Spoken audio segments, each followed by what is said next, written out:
நீங்கள் பார்த்துக் கொண்டிருப்பது உங்கள் விஜய்.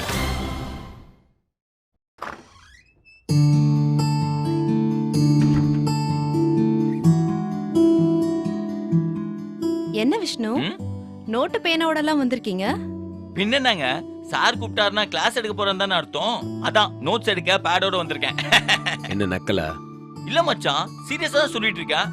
சார் எப்போதுமே நம்மள உட்கார வச்சு கிளாஸ் எடுக்க தானே செய்வாரு. வழக்கமா சார் இந்த ஆபீஸ்ல யாரோடையும் இவ்வளவு டைம்லாம் ஸ்பெண்ட் பண்றது இல்ல.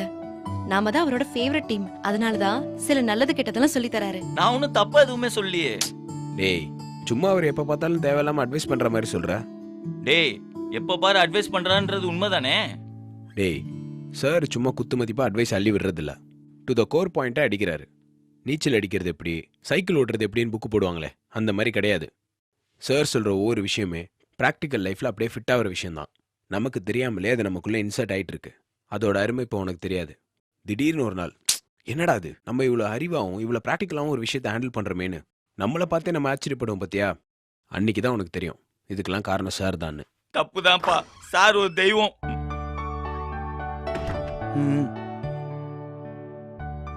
உலகத்திலே ரொம்ப ஈஸியான வேலை அட்வைஸ் பண்றது, கஷ்டமான வேலை அந்த அட்வைஸை கேட்கறது. என்ன விஷ்ணு, கரெக்டா? சார், நான் உங்ககிட்ட நிறைய பேசுறேன்னா நீ நிறைய சரியில்லைன்னு அர்த்தம். நான் உன்னை கண்டுக்கவே இல்லைன்னா நீ ரொம்ப பெர்ஃபெக்ட்னு அர்த்தம். கதவு கிட்ட நின்று ஒட்டி கேட்பாரோ?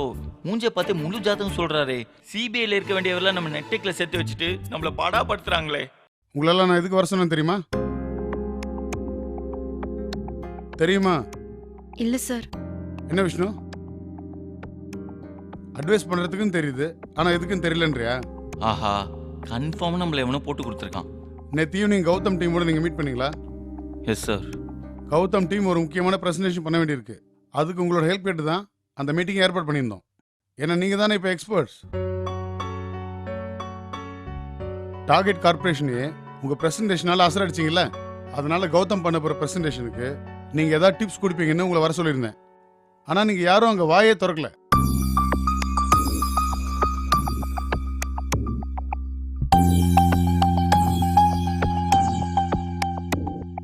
ஏன்னா கௌதம் உங்களுக்கு பிடிக்காது, அது வேற டீம், உங்க டீம் கிடையாது.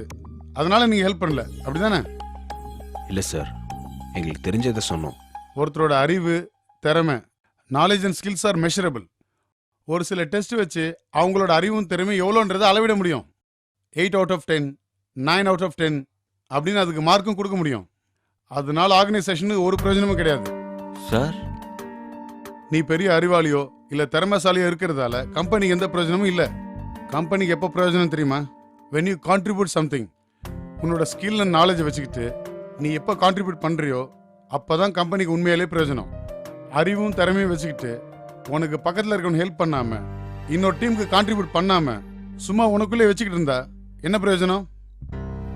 அது வெறும் குடத்திலிட்ட விளக்கு மாதிரி தான். நீ கேள்விப்பட்டிருக்க விஷ்ணு? ஆமா சார், குடத்தில் இட்ட விளக்கு, குன்றில் இட்ட விளக்கு. 3ஆம் கிளாஸ்ல படிச்சிருக்கேன் சார்.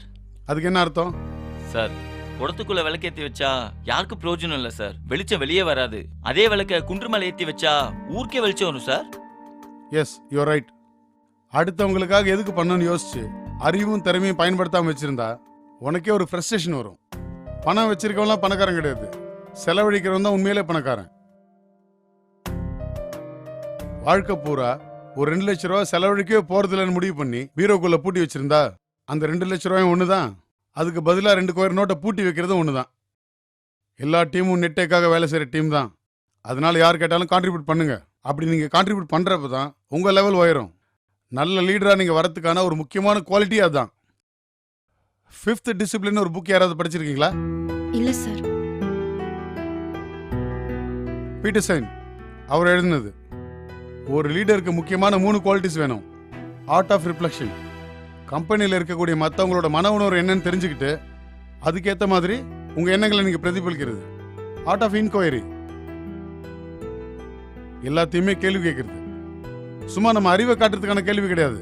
கேள்வி கேட்கறப்ப தான் ஒரு விஷயத்தை நம்ம தெரிஞ்சுக்க முடியும். மற்றவங்க ஒரு விஷயத்தை பத்தி என்ன நினைக்கிறாங்க, அவங்க பார்வை என்னவா இருக்கு அப்படிங்கறத தெரிஞ்சுக்கிறதுக்காக கான்வர்சேஷனை பில்டப் பண்ணும். இன்னொன்று ஆர்ட் ஆஃப் அட்வொகேசி. ஒரு கான்வர்சேஷனோ ஒரு மீட்டிங்கோ ஒரு விஷயத்தை அடுத்த லெவலுக்கு கொண்டு போறதா இருக்கணும். நான் சொல்றதான் கரெக்ட்னு ஒருத்தர் ஆர்கியூ பண்ணிட்டே இருக்க முடியாது.